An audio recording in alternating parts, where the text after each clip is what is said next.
हर नए साल से पहले या फिर नए साल की शुरुआत के दिनों में लोग रिजोल्यूशंस लेते हैं, एफर्मेशंस लिखते हैं, ताकि वो अपने लाइफ को और बेटर कर पाए, उनका प्रोडक्टिविटी बढ़ जाए, उनके सारे के सारे वर्क्स बड़े ऑर्गेनाइज्ड हो जाएं एंड अल्टीमेटली वो अपने लाइफ को एंजॉय कर पाए और साथ ही साथ सक्सेस को अचीव कर। क्या इस बात से आप असहमत हैं कि हम सारे लोग बहुत सारे प्लान्स करने के बाद भी हर साल साल के शुरुआत के दिनों में थोड़े प्रोडक्टिव तो हो जाते हैं, लेकिन उसके बाद फिर हम लोग वैसा ही वापिस हो जाते हैं। आज मैं आपको जो शेयर करने वाला हूं, एक माइंड मैप के माध्यम से मैं आपको बताऊंगा कि कैसे हम 2025 को सुपर प्रोडक्टिव ईयर बनाएंगे एंड अल्टीमेटली हम अपने लाइफ को भी एंजॉय कर पाएंगे और ज्यादा से ज्यादा प्रोडक्टिव वर्क्स हम ऑर्गेनाइज तरीके से कर पाएंगे। चलिए हम लोग चलते हैं। कोर कंसेप्ट को सबसे पहले हमें समझने की जरूरत पड़ेगी एंड इसके लिए हमें जो समझना है, yes this is the mind map. ठीक है। अब क्या है कि हमें जो समझने की जरूरत है, how to make 2025 super productive year. देखिए जी, कोर कंसेप्ट को हमें समझने की जरूरत है। पहले सबसे पहले क्या है कि this is the age of knowledge and information and technology. हर तरफ से लोगों के पास इंफॉर्मेशन एंड बहुत टाइप्स ऑफ नॉलेज आ रहे हैं, कभी व्हाट्सएप से, कभी यूट्यूब से, कभी गूगल से, एंड अभी तो आर्टिफिशियल इंटेलिजेंस का युग है। तो आप जानते हैं कि इंफॉर्मेशन एंड नॉलेज की कमी बिल्कुल नहीं है। ठीक है। नेक्स्ट जो कोर कंसेप्ट है वो ये है कि मल्टीटास्किंग लोग कर रहे हैं।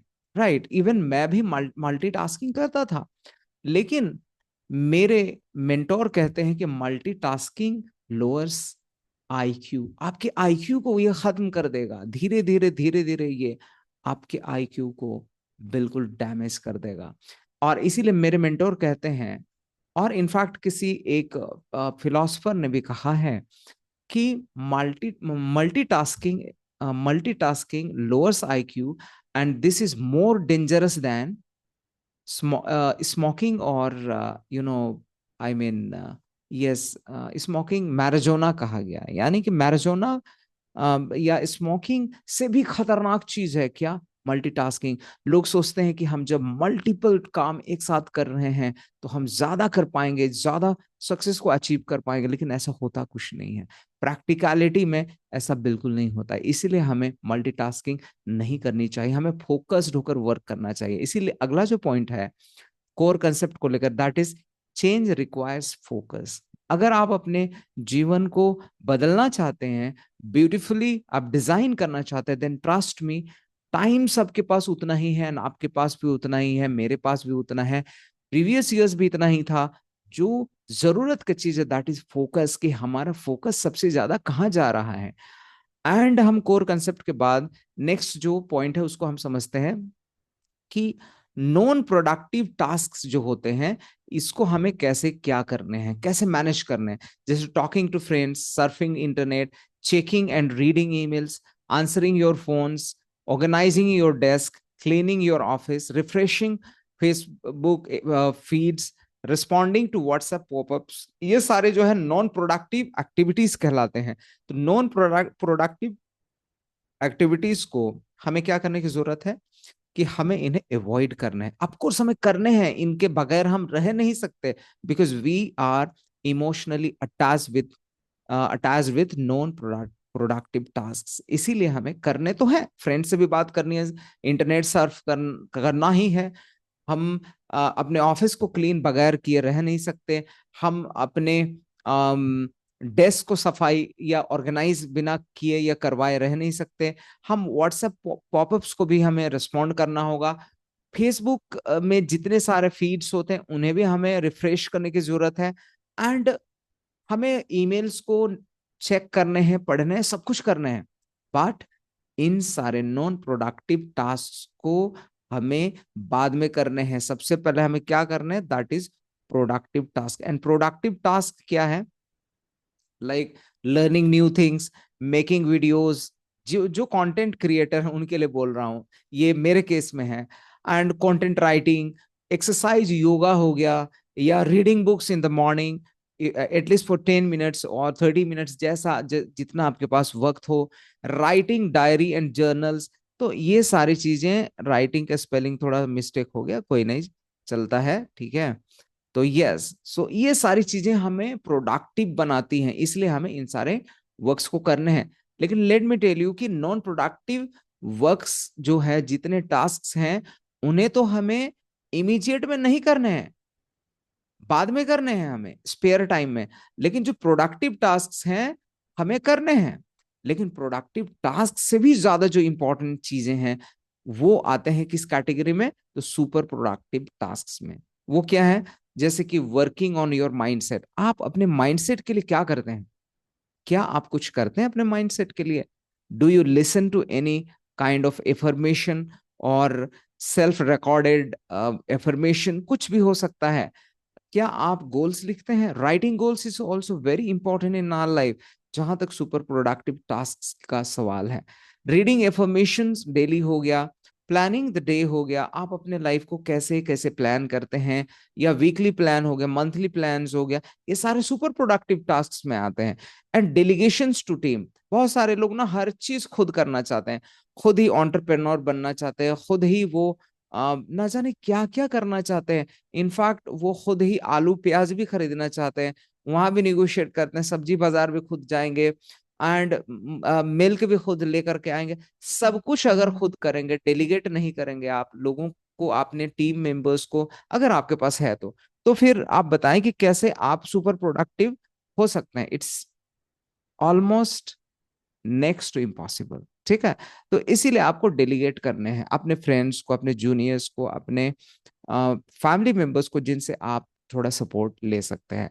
डूइंग वेबिनार्स हो गए मेरे केस में, ये मेरे लिए सुपर प्रोडक्टिव है। क्यों? क्योंकि मैं वेबिनार के थ्रू मैं अपने मेंटरशिप प्रोग्राम सेल ऑफ करता हूं, मैं ट्रेनिंग देता हूं, इसलिए। एंड ट्रेनिंग टीम मेंबर्स, अपने टीम मेंबर्स को भी हमें बहुत सारी चीजों को समझाने की जरूरत पड़ती है कि कौन सा काम उन्हें कैसे करने हैं एंड क्यों करने हैं, ये भी ऑफकोर्स। चलिए, मैं लास्ट जो पॉइंट है, that is how to plan the day, इस पर मैं बताना चाहूंगा कि मैं अपने डे को कैसे प्लान करता हूं। तो देखिए, सबसे पहला है कि प्रेयर्स एंड ग्रैटिट्यूड से मैं शुरू करता हूं। मैं जैसे ही जागता हूं, बेड से ही मैं प्रे करता हूं गॉड को, एंड साथ ही साथ ग्रैटिट्यूड एक्सप्रेस करता हूं। क्योंकि शुक्रगुजारी जो है, एक टाइप का हमारे ब्रेन के लिए लुब्रिकेंट का काम करता है। ये ब्रेन को बहुत अच्छे से चलाता है, एंड हमें अच्छा महसूस भी होता है। हमें हमें मतलब एक तरह से कह सकते हैं कि डोपामिन रिलीज करता है, राइट। उसके बाद मैं मेडिटेट करता हूँ, ठीक है। मेडिटेट करने से पहले फ्रेश वगैरह होना, इन सब चीजों को बोलने की आवश्यकता नहीं है। फिर मेडिटेट करने के बाद मैं strangest secret in the world, जो एक जबरदस्त ऑडियो है, इसको मैं सुनता हूँ। एंड नेक्स्ट जो है, राइटिंग गोल्स एंड एफर्मेशन, ये इस पे भी राइटिंग का स्पेलिंग गलत हो गया था। Yes, writing goals and affirmation, affirmation को भी लिखता हूँ, गोल्स को भी लिखता हूँ, जो अब मेरे लाइफ में गोल्स हैं, शॉर्ट टर्म गोल्स हैं, लॉन्ग टर्म गोल्स हैं, या फिर ईयरली गोल्स हैं। उसके बाद डे को कैसे प्लान करना है, इस पे मैं क्या करता हूँ, इस पे मैं यूज करता हूँ आपका आ, जो मैट्रिक्स होता है, यानी कि आप ये कह सकते हैं कि अपने वर्क्स को कैटेगराइज करता हूं मैं। कौन सा वर्क इंपॉर्टेंट वर्क है, कौन सा वर्क अर्जेंट वर्क है, कौन सा इंपॉर्टेंट एंड अर्जेंट दोनों है, कौन सा वर्क इंपॉर्टेंट भी नहीं है एंड अर्जेंट भी नहीं है, लेकिन ऐसे वर्क को भी हमें करनी पड़ती है, ठीक है। रीडिंग बुक्स हो गया, यस, मैं हर दिन मॉर्निंग में किताबों को पढ़ता हूँ। उसके बाद मॉर्निंग में मैं म्यूजिक रियाज करता हूँ। मैं अपने वोकल रियाज किए बगैर रह नहीं सकता। तो आपको भी कोई ना कोई आर्ट से आपको जुड़ना चाहिए, सो दैट आप अपने लाइफ को और बेहतर तरीके से जी पाएंगे। क्योंकि जो आर्ट्स हैं, जितने सारे कलाएं हैं, हमारे लिए है, किसी और के लिए नहीं है। एंड उसके बाद एक्सरसाइज एंड योगा करने के बाद फिर मैं जो मेरे 3 टॉप प्रायोरिटाइज टास्क होते हैं, उन टास्क को मैं करके फिर उसके बाद रात में, आप जानते ही अर्ली टाइम सोने का हैबिट बहुत अच्छा हैबिट होता है, इसको मैं फिर फॉलो करता हूँ। अगर आप भी अपने लाइफ को डिजाइन करना चाहते हैं, बेहतर करना चाहते हैं, देन सबसे पहले आपको जो करनी पड़ेगी, that is to yes, that is to control your day first. If you want to design your life, you will have to control your day first. You will have to design your day first. And पूरे दिन को design करने के लिए आपको morning our को control में लाना पड़ेगा. You will have to work on your habits. अगर आप इन सब चीजों को करते हैं, then I am damn sure आप 2025 को सुपर प्रोडक्टिव ईयर बना पाएंगे. Thank you.